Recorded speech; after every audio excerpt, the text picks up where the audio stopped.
ओम बगलामुखी गदाधारिणी नमः। माँ बगलामुखी के प्रिय दर्शकों, आप सभी को नमन। जय माँ बगलामुखी।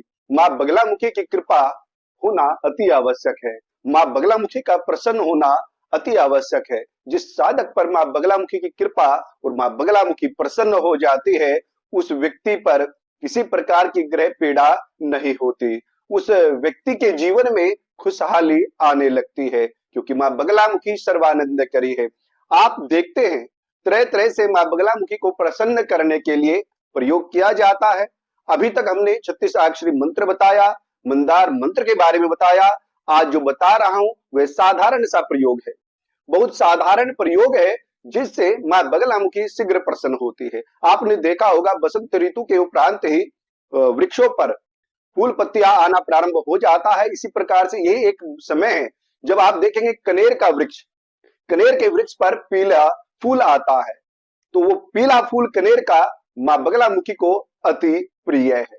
चंपा का फूल भी प्रिय होता है और कनेर का पुष्प भी प्रिय होता है। कनेर 3 प्रकार के होते हैं, सफेद कनेर भी होता है, लाल फूल भी कनेर का होता है और पीला फूल भी कनेर का होता है। माँ बगलामुखी को प्रसन्न करने के लिए आप कनेर के फूल का कैसे प्रयोग करना है, यही मैं आपको बताऊंगा, और किस प्रकार से क्या विधि है जिससे आपकी कामना जो है धन ऐश्वर्य को प्राप्त करने की है, या व्यापार कार्य को अपने ठीक से चलाने की है, उन्नति हो व्यापार कार्य में ये आप चाहते हैं। इसके लिए मैं आपको ये क्रम बताता हूं। इससे पहले बात प्रारंभ करूं, चैनल को सब्सक्राइब अवश्य कीजिएगा, वीडियो को लाइक और शेयर कीजिए। प्रिय दर्शकों, माँ बगलामुखी का आप 36 अक्षरी मंत्र जप करते हैं या हरिद्रा हल्दी से, केसु के फूल से आप हवन करते हैं, पर यहाँ ये प्रयोग थोड़ा हटके है, क्योंकि यहाँ पर पीला पुष्प कनेर का होता है, गेंदे का भी पीला फूल होता है, पर गेंदे का प्रयोग, गेंदे के फूल का प्रयोग नहीं करना,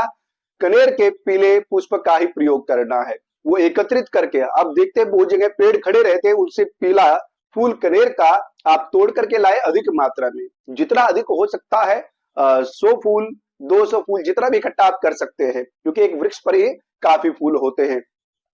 वो फूल ला करके एक माला, 11 फूलों की एक माला बना करके देवी को अर्पित करना है।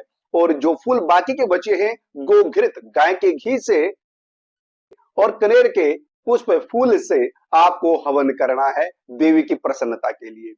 तो यहाँ पर जब आप मंदार मंत्र श्रीम ह्रीम एम भगवती बगले में श्रीयम दे दे, आप इस मंत्र के द्वारा कनेर का फूल लेंगे, गाय के घी में डुबो करके उसको, और इसी मंत्र से आहुति आप देंगे 108 बार। आप प्रतिदिन आहुति जब देने लगेंगे, इससे महालक्ष्मी रूप में प्रसन्न होंगी, माँ बगलामुखी लक्ष्मी रूप में प्रसन्न होंगी और सभी बाधाओं का निराकरण स्वतः ही होने लगेगा। ये प्रयोग बहुत साध्य है। लगता है शत्रु पीड़ा दे रहे हैं और किसी प्रकार का वाद विवाद चल रहा है, आप फंस सकते हैं, कोई रास्ता नहीं। उस अवस्था में आपको इन्हीं कनेर के पुष्पों को सरसों के तेल से प्रयोग करना है। घी की जगह सरसों का तेल लीजिए और मंत्र होगा 36 अक्षरी। 36 अक्षरी मंत्र है, और सर्व दुष्टा नाम के साथ ही जो आपका शत्रु है, जो परेशान कर रहा है, पीड़ा देना चाह रहा है, उसका नाम बोल करके आप 108 बार हवन कीजिए। ऐसा आप करेंगे, शत्रु धीरे धीरे समाप्त हो जाएगा, उसकी बुद्धि स्तंभित हो जाएगी आपके प्रति, वह गलत विचार नहीं कर पाएगा। भले ही आप दोषी हो, पर फिर भी आपके पक्ष में न्याय होगा। तो यह तीसरा प्रयोग इस प्रकार से है, कनेर का पुष्प और गिलोय त्रिमधुवी। आपने देखा होगा गिलोय आयुर्वेद में अमृत है, तो यहाँ पर छोटा छोटा टुकड़ा गिलोय का करके और त्रिमधुवी, शक्कर, गाय का घी और शहद, इसमें कनेर का पुष्प, ये सब मिला करके एक फूल के साथ थोड़ा त्रिमधुवी सामग्री में लेंगे, उसकी आहुति देंगे। ये पुष्टता के लिए होता है, व्यापार को बढ़ाने के लिए होता है, सूक्ष्म वृद्धि के लिए होता है, देवी की प्रसन्नता के लिए होता है। जो हमारी मनोकामना है, नौकरी के लिए प्रयासरत है, नौकरी नहीं लग पा रही है, तो उस अवस्था में यही प्रयोग व्यक्ति को करना चाहिए। यहाँ पर जब ये प्रयोग करता है इस प्रकार, तो व्यक्ति का जल्द ही नौकरी लग जाएगी, सिलेक्शन हो जाएगा, इंटरव्यू है, परीक्षा है, उसमें भी सफलता मिलेगी। तो यही प्रयोग तीसरा आपको करना है शिक्षा, एजुकेशन, नौकरी के लिए। तो प्रिय दर्शकों, मां बगलामुखी के तीनों प्रयोग अचूक हैं और आप देखेंगे ये 11 दिन मात्र नहीं, आप 21 दिन कर सकते हैं या फिर 41 दिन इसको कंटिन्यू आप कर सकते हैं। बृहस्पतिवार से ये प्रारंभ करना है और समय आप निश्चित करें। प्रातः समय करना चाहते हैं तो प्रतिदिन प्रातः समय ही करेंगे, या संध्या के समय आप करना चाहते हैं तो फिर प्रतिदिन संध्या के समय ही आपको करना है। इसमें ऐसा नहीं कि कभी प्रातः समय कर लिया कभी शाम के समय में, ऐसा बिल्कुल नहीं करना है।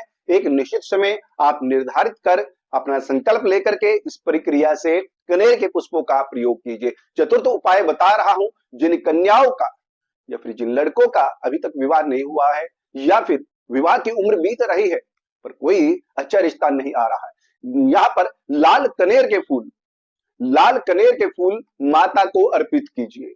एक माला बनाइए, 11 पुष्प या 21 पुष्पों की माला बना करके सुंदर सी माता को अर्पित करना है, पहनाना है, प्रार्थना करना है कि मेरे विवाह में जो बाधा है वह दूर हो जाए।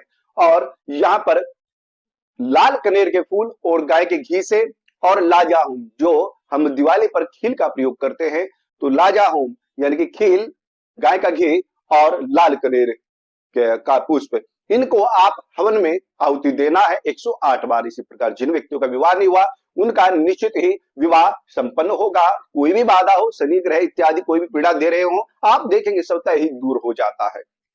पांचवा उपाय है कनेर के पुष्प का ही, पीला कनेर का पुष्प आप लेंगे और इसमें बेल के पत्ते और साथ ही साथ गोघृत, गाय का घी और साथ ही साथ त्रिमधुवी आपको लेनी है। बेल के पत्ते, कबलगट्ठे इसमें मिलाकर के सामग्री में और पीला पुष्प कनेर का, यही सामग्री रहेगी। इससे जब आप हवन करते हैं ऋण मुक्ति होती है।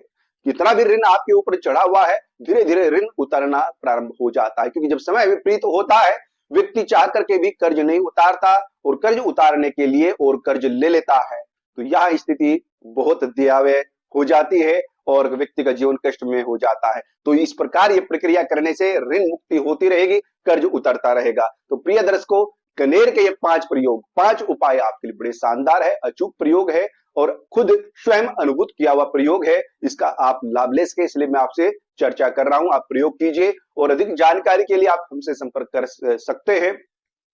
किसी प्रकार का मां बगलामुखी का यज्ञ जप कराना चाहते हैं, यंत्र आप लेना चाहते हैं, रक्षा कवच बनवाना चाहते हैं, तो हमसे संपर्क कर सकते हैं और नंबर हमारा दिया गया है।